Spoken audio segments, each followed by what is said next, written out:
స్పష్టమైన లక్ష్యంతో ఆపరేషన్ సింధూర్ను భారత్ ప్రారంభించిందని, లక్ష్యం నెరవేరిన తర్వాత త్వరగా యుద్ధాన్ని ముగించిందని భారత వాయుసేన అధిపతి air chief martial Amarpreet Singh వ్యాఖ్యానించారు. యుద్ధాన్ని ఎలా ముగించాలో భారత్ను చూసి ప్రపంచం నేర్చుకోవాలని సూచించారు. భారత్ దాడిలో పాక్కు చెందిన F-16, J-17 యుద్ధ విమానాలు ధ్వంసమైనట్లు తెలిపారు. సుదర్శన్ చక్ర గగనతల రక్షణ వ్యవస్థ కోసం త్రివిధ దళాలు పనిచేయడం మొదలుపెట్టినట్లు తెలిపారు. యుద్ధాన్ని ఎలా ముగించాలో భారత్ను చూసి ప్రపంచం నేర్చుకోవాలని భారత వాయుసేన అధిపతి air chief martial Amarpreet Singh వ్యాఖ్యానించారు. ఖచ్చితమైన లక్ష్యాలతో ఆపరేషన్ సింధూర్ను మొదలుపెట్టిన భారత్ త్వరగా దాన్ని ముగించిందని తెలిపారు. ప్రపంచంలో 2 యుద్ధాలు కొన్నేళ్లుగా కొనసాగుతున్న విషయాన్ని IAF చీఫ్ గుర్తు చేశారు. It stands as a lesson which will go down in history that this is one war that was started with a very clear objective, and it was terminated in a quick time without just prolonging it. We are seeing what is happening in the world, the 2 wars that are going on. There's no talk about termination, but we could make them reach a stage where they ask for a ceasefire, ask for termination of hostilities, and also we took a call as a nation to terminate those hostilities because our own objectives were met. I think this is something that the world needs to learn from us, and I have said this earlier also.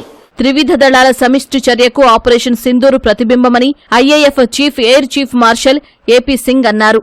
భవిష్యత్తు భద్రతా సవాళ్లను విజయవంతంగా ఎదుర్కొనేందుకు రక్షణ రంగంలో స్వావలంబన ముఖ్యమని స్పష్టం చేశారు. సుదర్శన్ చక్ర గగనతల రక్షణ వ్యవస్థ కోసం త్రివిధ దళాలు పనిచేయడం మొదలుపెట్టినట్లు తెలిపారు. ఆపరేషన్ సింధూర్లో పాకిస్తాన్కు చెందిన 5 యుద్ధ విమానాలను నేలకూల్చినట్లు వెల్లడించారు. భారత్ చేసిన దాడుల్లో పాకిస్తాన్లోని రాడార్లు, కమాండ్ అండ్ కంట్రోల్ సెంటర్లు, రన్వేలు, హ్యాంగర్లు ధ్వంసమైనట్లు వివరించారు. ఆపరేషన్ సింధూర్తో పాకిస్తాన్ను మోకాళ్లపై నిలబెట్టామని, భారత్ సత్తా ఏంటో ప్రపంచం చూసిందని తెలిపారు. We have signs of one C-130 class of aircraft, one AWC class of aircraft, and at least 4 to 5 fighter aircraft, most likely F-16 because that base happened to be F-16, which would have been under maintenance that time. Along with that, one SAM system which has been destroyed. And as far as air defense part is concerned, we have clear evidence of one long-range strike which I talked about, more than 300 kilometers, which happens to be either an AWNC or a SIGINT aircraft. Along with that, 5 fighters that are high-tech fighters of between F-16 and JF-17 class is what our system tells us. Russia నుంచి S-400 గగనతల రక్షణ వ్యవస్థలను మరిన్ని కొనుగోలు చేయనున్నారా అనే ప్రశ్నకు IAF chief నేరుగా సమాధానం ఇవ్వలేదు.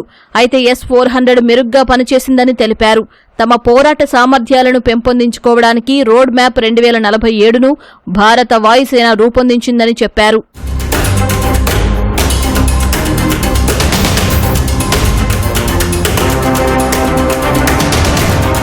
ఏప్రిల్ 22న పహల్గాం ఉగ్రదాడికి ప్రతీకారంగా ఆపరేషన్ సింధూర్ను మే 7న భారత్ మొదలుపెట్టింది. పాకిస్తాన్లోని ఉగ్ర స్థావరాలను నేలమట్టం చేసింది. భారత్ దాడులకు భయపడి పాకిస్తాన్ కాళ్లబేరానికి వచ్చింది. పాకిస్తాన్ నుంచి వచ్చిన అభ్యర్థన మేరకు మే 10న ఇరు దేశాల మధ్య కాల్పుల విరమణ ఒప్పందం కుదిరింది.